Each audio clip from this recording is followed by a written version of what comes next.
Friends, so I got the guitar, the Glarry guitar back from Morganton Music Patch. It's where I get my work done on one. They did a marvelous job fixing the nut. The nut's perfect now. This guitar plays just great now. I mean, it sounds awesome.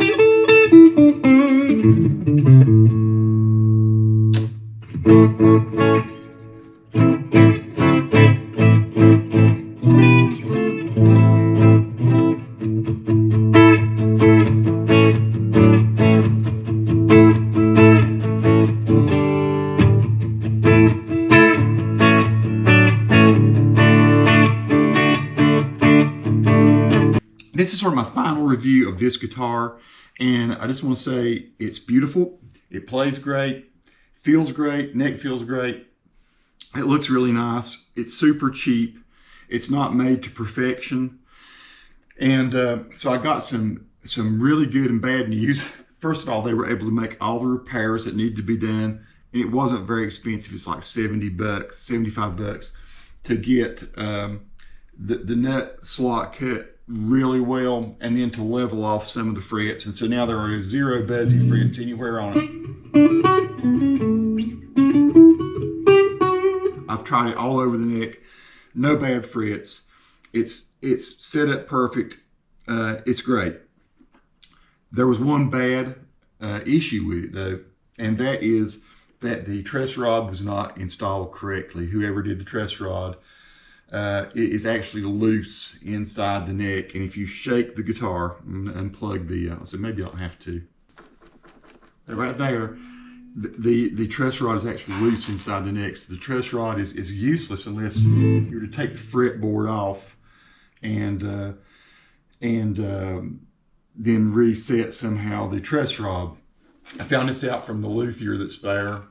Okay, so I'm in Morganton Music Patch with Robert. You met Robert before in some of the videos, and I had Robert, I brought this guitar in so he could really look at getting the nut slotted better, and I'm sure he's done that, but then I told him to go ahead and truss it if you need to. Robert, tell me what you found out about the guitar.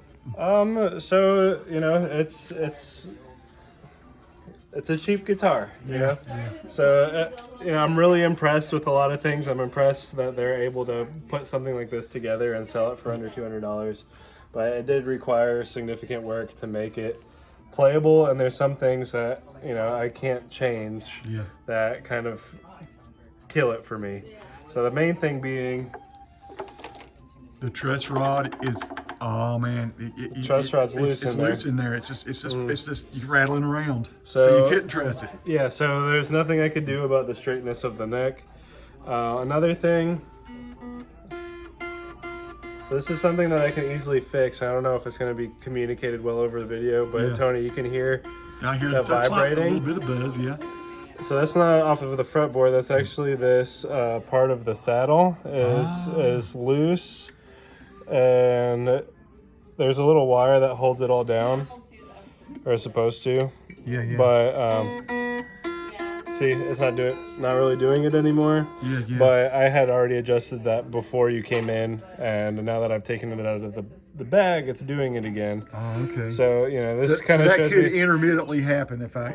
How do you tighten the thing? Well, I mean, you can move the saddle piece up and down, but it's just a cheap piece of hardware. Yeah. So Robert, to replace, I'm just curious, to replace that with a bed or something, this bridge, what would that, you think, cost? So like these kinds of tailpiece parts, if this is a standard measurement from here to here, like a regular quality tail bridge piece that I would use, there would probably be about 80 bucks or so.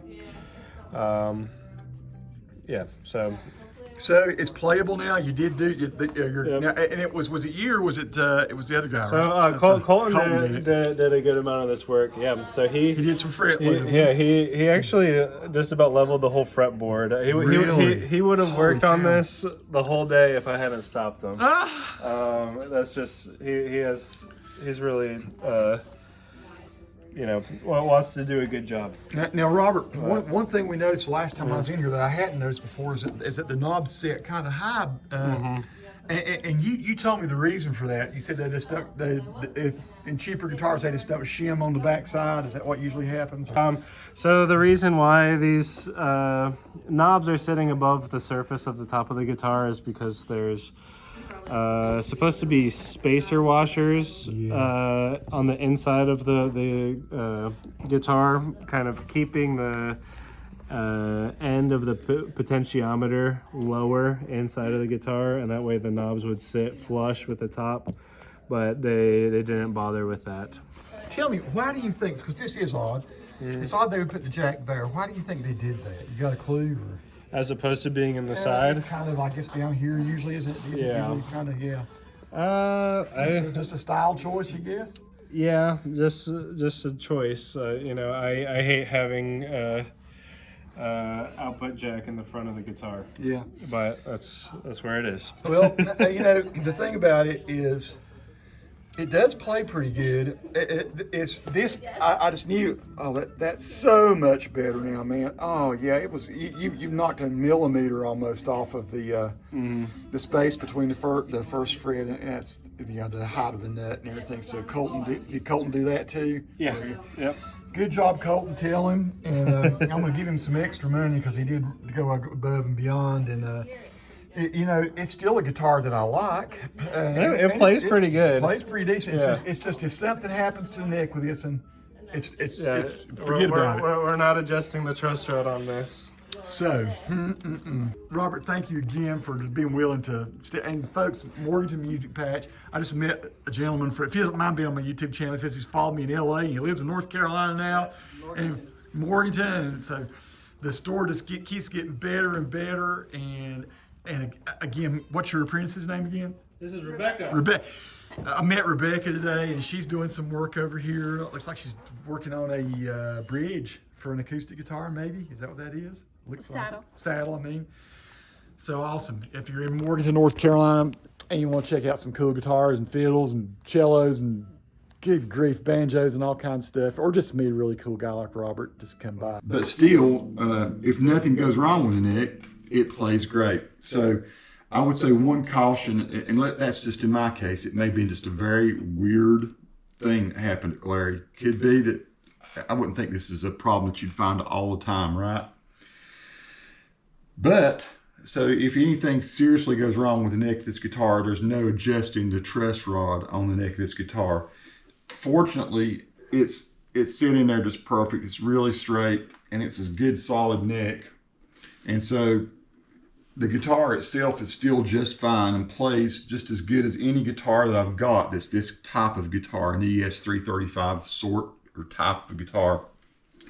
So my review is that it plays great, looks great, feels great, sounds really good. That one downside was a bad downside, unfortunately. But it's a pretty thing. You can go watch my first impressions review if you want to see me playing different styles, playing it with overdrive and one thing and another. Right now, the way I've got it set up, it feels as nice as any guitar I've got. I mean, it feels as good as the expensive guitars that I have, the Ibanez's and the other semi-hollow guitars that I play, Washburn. So it has the feel. It has the tone.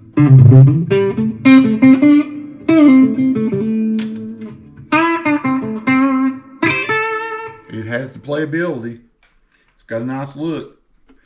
It has a truss rod that's not functional, and that is as a bad thing.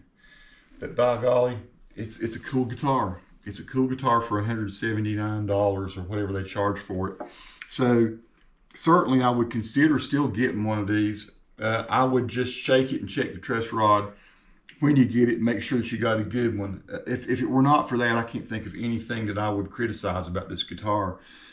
I mean, like I say, there are a few little blemishes and things on it that some people might nitpick about. I'm certainly not going to. And so, yeah, this is a good one. This is a good one. A good one, except for that one major flaw. And I've got guitars that I've never touched a truss rod in. I've had them for 20 years and never touched a truss rod in them. So they were just good right off the wall and never had to do a thing to them. And no frills, ES335, but I like it. I like it a lot. It's worth getting for that money.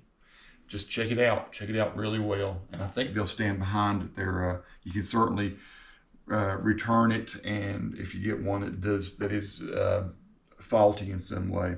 Peace to all who watch. Subscribe to the channel if you like.